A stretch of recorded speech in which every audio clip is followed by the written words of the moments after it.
Oui, allô, bonsoir, chers aspirants et aspirantes à l'éveil spirituel du soi authentique. Une fois encore pour vous ici, Maître Brana, guide, conseillère d'éveil spirituel, ici pour vous entretenir sur la notion, une fois encore, de vous. De qui êtes-vous, de votre authenticité, de la pensée créatrice, la pensée tangible, et surtout sur le conscient, le subconscient et le paradigme. Cela dit, je vais comme ça vous parler de comment vos pensées créent. Parce qu'en général, on ne se rend pas compte, on se demande pourquoi des choses nous arrivent dans la vie. On se pose des questions, pourquoi on a pensé ci, mais on a plutôt eu ça. Alors que c'est parce qu'on n'a pas émis des pensées positives, mais on a cru qu'elles étaient positives quand on les a émises. Je vais donc vous parler ici de la pensée tangible et de l'esprit conscient et inconscient et du subconscient, etc. Allons-y. Nous allons comprendre qui nous sommes réellement, de quoi sommes-nous capables. D'accord? La pensée tangible. En fait, nos pensées ont de grands effets dans notre corps. Elles sont porteuses d'énergie qui transmettent à l'univers ce que nous allons recevoir dans nos vies. Ces énergies pénètrent le temps et l'espace à travers des impulsions biochimiques, électriques, toutes puissantes que produisent les pensées. Elles sont non seulement réelles, mesurables, mais aussi elles sont énergie. En réalité, pourquoi nos pensées sont-elles tangibles alors qu'on a l'air de ne pas pouvoir les palper ou les toucher? Nos pensées sont tangibles parce qu'elles sont non seulement une déclaration de nos désirs, d'accord? Nous avons regardé nos désirs à l'univers, mais aussi parce qu'elles peuvent créer un changement physiologique important et très visible dans notre corps. Tout ce que vous êtes aujourd'hui est le résultat de vos pensées, vos émotions et actions entreprises jusqu'à présent. Cela dit, pour avoir un futur meilleur, commencez dès à présent à changer vos pensées, à changer vos émotions et à changer vos actions afin d'avoir demain la vie que vous désirez avoir. Car vos pensées et émotions affectent de manière considérable votre corps. En effet, elles sont même capables de modifier votre température, votre rythme cardiaque, votre rythme respiratoire, votre tension musculaire et même votre degré de transpiration. Pour mieux démontrer cet effet-là, prenons l'exemple de si vous commettez un acte en cachette et que le moment de rendre compte, vous décidez de mentir. Lorsqu'on vous posera la question à ce sujet, sans même le vouloir, votre rythme cardiaque augmentera, voire même votre respiration. Ce type de réaction se produit parfois quand vous êtes en train de vous dire autre chose que ce que vous pensez. Donc vos pensées ne sont pas en harmonie avec vos dires. Cependant, vous devez savoir qu'il est important d'avoir des pensées positives car les pensées négatives sont toxiques pour votre corps car elles créent un environnement acide dans votre corps, ce qui favorise par exemple le développement des cellules cancéreuses dans le corps. Par ailleurs, ces pensées négatives émettent aussi des vibrations d'énergie négative et n'attirent des choses de la même vibration de par la loi de fréquence vibratoire et de par la loi d'attraction. Voyez-vous? Alors, ceci étant dit, chers aspirants, chères aspirantes, parlons à présent un peu de l'esprit conscient et de l'esprit inconscient.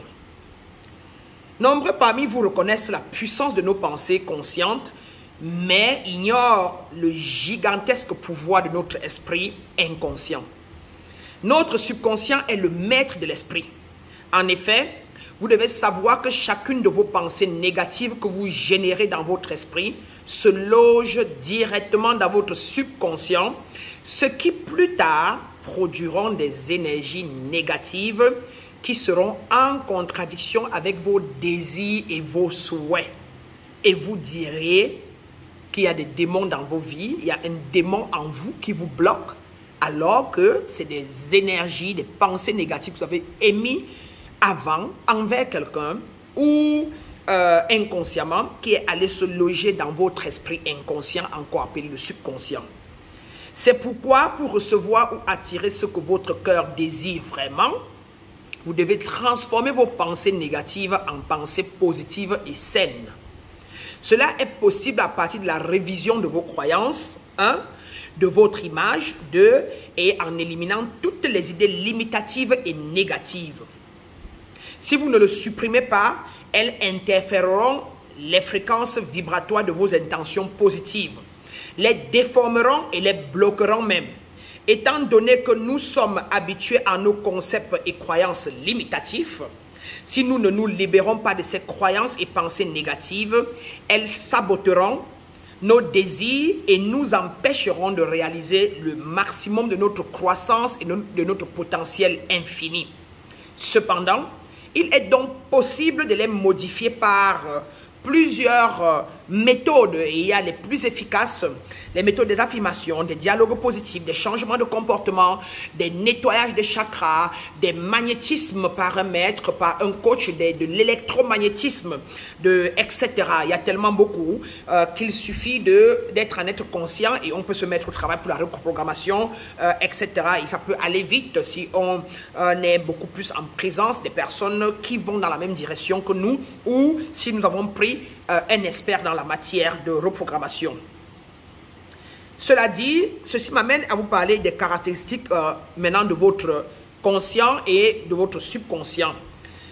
Votre esprit subconscient, non, d'abord je vais vous parler de l'esprit conscient, c'est nettement mieux, est la partie de votre esprit dont vous vous servez pour prendre des décisions quotidiennement et au cours de la vie. C'est là où se trouve votre libre arbitre. C'est votre esprit conscient, donc votre conscience qui est votre libre arbitre. Grâce à cette partie de votre cerveau, vous pouvez rejeter ou accepter toute idée. Personne ne peut vous obliger d'adopter ou pas une idée que vous n'avez pas choisie. C'est à partir de votre conscient que vous pouvez créer exactement ce que vous voulez dans votre vie et vos pensées entretenues détermineront le cours de votre vie. C'est pourquoi il est très important d'apprendre à diriger vos pensées uniquement vers celles qui vous permettront d'atteindre votre objectif et de réaliser vos rêves. Cependant, le conscient est la partie la plus limitée de votre esprit. Le conscient est la partie la plus limitée. Elle est plus limitée, vous vous rendez compte, que votre inconscient ou votre subconscient. Par contre, c'est elle qui choisit, c'est elle qui décide. Mais une fois qu'elle a dit oui, ça va s'asseoir dans le subconscient et c'est le subconscient qui porte le paradigme ou l'ensemble des croyances que vous avez en vous, qu'elles soient limitantes ou élevées. Et au moment de prendre des décisions, généralement le subconscient s'éveille, le paradigme dans le subconscient s'éveille pour commencer à guider la conscience à pouvoir prendre une décision. Allons donc maintenant voir comment fonctionne le subconscient ou l'inconscient en vous. Le subconscient est en fait beaucoup plus puissant que le conscient. On le qualifie comme votre esprit spirituel ou universel. Il ne connaît aucune limite, sauf pour celle que vous choisissez consciemment. Votre image de vous-même et de vos habitudes habite dans votre subconscient. C'est dans votre subconscient qu'habite toute la programmation, la reprogrammation que vous avez reçue depuis la codification de votre âme dans le ventre de votre mère jusqu'à la naissance et jusqu'au jour d'aujourd'hui. C'est la partie de votre cerveau qui est connectée à votre soi supérieur d'une façon beaucoup plus importante que ne l'est votre conscience. C'est votre lien avec Dieu. Votre subconscient, votre inconscience est votre lien à Dieu. Votre lien à la source et à l'intelligence universelle infinie.